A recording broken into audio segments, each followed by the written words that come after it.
Welcome to Kallapatti Tamil.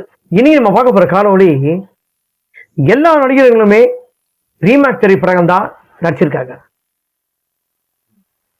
அதுல முக்கியமா யாருன்னா நம்ம சூப்பர் ஸ்டார் ரஜினிகாந்த் அவர்கள் தான் அதிகமான ரீமேக் திரைப்படங்கள் அதிகமா நடிச்சிருக்காரு.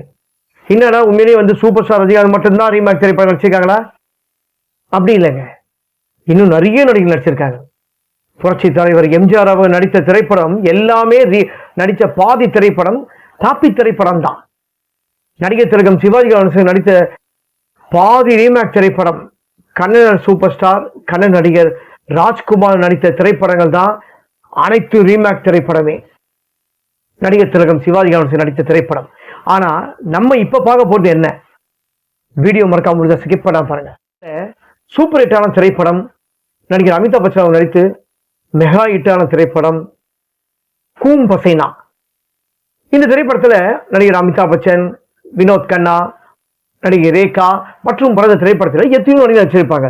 இந்த திரைப்படம் 1977 வந்த திரைப்படம்.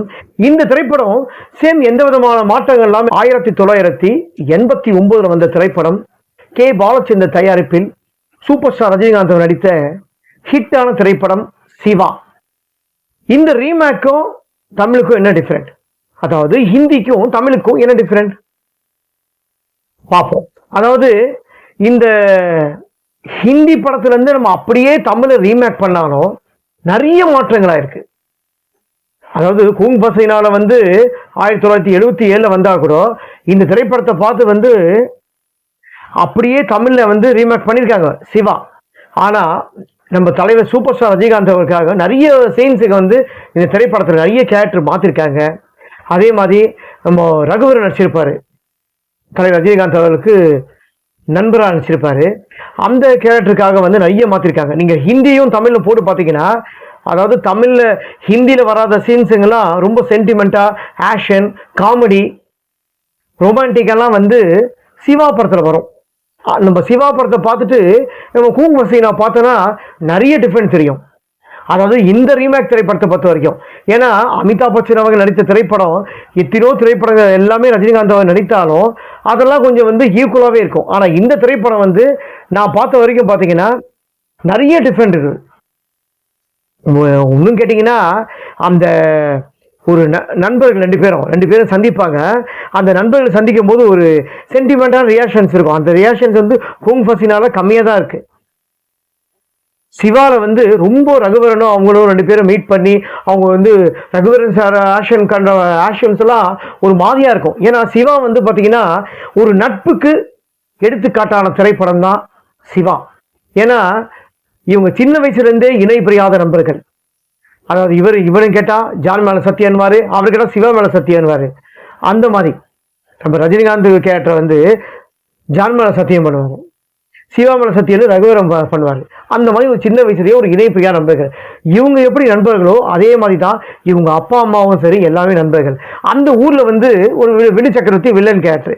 அந்த ஊர்ல யாருமே யாரும் சாட்சி சொல்ல மாட்டாங்க, எதுவும் பண்ண மாட்டாங்க, ஒரு பயம் இருக்கும். அப்படிப்பட்ட ஆளை இவங்க அசிங்கம் பண்ணி அமைச்சிடுறாங்க. இவங்களை எப்படியாவது விஜயகுமாரையும் டெல்லி கணேஷையும் இவங்க குடும்பத்தை பழி வாங்கணும், அதாவது கதாநாயகனோட அப்பா அம்மாவை பழி வாங்கணும்னு சொல்லிட்டு பண்றாங்க. அந்த ஊர்ல இந்த அதாவது இந்து கிறிஸ்டின் எல்லாம் ஒத்துமையா இருப்பாங்க. அந்த ஒத்துமை எப்படியா நம்ம கெடுக்கணும் அப்படின்னு சொல்லிட்டு வினு சக்கரவர்த்தி பண்ணுவாங்க. உடனே என்ன பண்றாங்கன்னா இந்து கிறிஸ்டின் மத கலத்தை தூண்டி யாரும் வெளியே வரக்கூடாத அளவுக்கு பண்றாங்க. அந்த டைம்ல தான் விஜயகுமாரையும் கொண்டுறாரு. விஜயகுமார் இவர் கிறிஸ்டின், டெல்லி கணேஷ் நம்ம தலைவர் ரஜினிகாந்தோட அப்பா, சவுகார் ஜானகி நம்ம விஜயகுமாரோட மனைவி. இந்த மாதிரி தான் இவங்க அந்த கலவரத்திலையும் தீ விபத்துலையும் இவங்க எல்லாமே இறந்துடா நினைக்கிறாங்க. அதாவது ரகுவரனை பொறுத்த வரைக்கும் என் அப்பா அம்மா செத்துட்டாங்க, என் அம்மா செத்துட்டான், ஏன் சார் என்னோட நண்பன் செத்துட்டான் அப்படின்னு நினைக்கிறாங்க. இவங்க என்ன நினைக்கிறாங்கன்னா என் அப்பா அம்மாவும் செத்துட்டாங்க, என்னோட நண்பனும் செத்துட்டான்னு சொல்லி இருக்காங்க. ஆனா நண்பன் உயிர் தான் இருக்காரு ரகுவரன். ரகுவரனோட அம்மா கூட தான் கதாநாயகன் ரஜினிகாந்த் இருக்காரு. இந்த மாதிரி ஒரு ஒத்துமையான இருப்பாங்க. ஆனா சிவாக்கு இன்னொன்று பேர் என்னன்னா, அந்த ஊர்ல அவர் நிறைய அணியை தக்கரம் பண்றது, கரெக்டா பண்றதுலாம் தட்டி கேட்கறது, இந்த மாதிரி கேரக்டர் தான் கதாநாயகன். ரொம்ப சுறுசுறுப்பா இருப்பாரு இந்த திரைப்படத்துல. அப்படிப்பட்ட கேரக்டர் தான் சிவா. அவங்க டைகர்னு ஒரு பேர் இருக்கு. ஆனா அந்த டைகர் கதாபாத்திரத்தை ராதாரவி வந்து தவறா பயன்படுத்திக்கிட்டு இவர் பண்ற பழைய தப்பெல்லாம் வந்து டைகர் தான் பண்ணாங்கன்னு சொல்லிட்டு ஒரு இதுவாயிடும். ஒரு கட்டத்துல வந்து மாதுரியோட கணவன் இளவரசன் அவர் தான் வந்து டைகர் தான் கொண்டான்னு வச்சிருக்காங்க. அவர் எப்படியாவது வந்து பழி வாங்கணும் அப்படின்னு சொல்லிட்டு ராதாரவி விட்டு இது பண்றாரு. ஆனா டைகரை வந்து பழி வாங்கணும்ட்டு மாதுரியும் ராதாரவியும் சேர்ந்து பணம் கொடுத்து வராதுதான் ரகுவரன் ஜான். ஆனா இவருக்கு வந்து தெரியாது, சிவான்னு இவருக்கு தெரியாது. டைகர் தான் இந்த ஊர்ல டைகர் என் கையால தான் அவன் சாவணும்னு சொல்லிட்டு தான் வராங்க. இதுக்கப்புறம் இந்த படத்துல வந்து அவங்க மீட் பண்றது, அவங்க மறுபடியும் வந்து அவங்க சிவா இந்த எப்படி தெரிஞ்சுக்கிறது, உண்மையிலேயே டைகர் வந்து நல்லவனா கெட்டவனான்னு சொல்லிட்டு ரகுவரன் வந்து ரொம்ப இது பண்ணுவாரு. இது ரொம்ப சென்டிமெண்டான சீன்ஸ்லாம் ரொம்பவே நல்லா இருக்கும். இந்த திரைப்படத்துல வந்து என்ன சொல்றதுன்னா ரொம்ப சூப்பர் ஹிட்டான திரைப்படமும் இல்லை, ஹிட்டான திரைப்படமும் இல்லை இந்த சிவா. அதாவது அந்த டைம்ல ரஜினிகாந்த் அவர்களை வந்து போட்டு எடுத்தா எந்த திரைப்படமும் வந்து நஷ்டமும் ஆகாது, எல்லாமே சூப்பர் ஹிட்டா தான் ஆகும். ஆனா இந்த திரைப்படம் வந்து நஷ்டம் ஆகாத அளவுக்கு டிஸ்ட்ரிபியூட்டருக்கு ஒரு லாபத்தை கொடுத்த திரைப்படம் சிவா. இந்த திரைப்படத்துல வந்து ரஜினிகாந்த், ரகுவரன், தில்லி கணேஷ், விஜயகுமார், ஜனகராஜ், ராதாரவி, வினி சக்கரவர்த்தி, சோபனா, சவுகார் ஜானகி, மாதுரி, இளவரசன் மற்றும் பல இந்த திரைப்படத்துல எத்தனையோ நடிச்சிருப்பாங்க.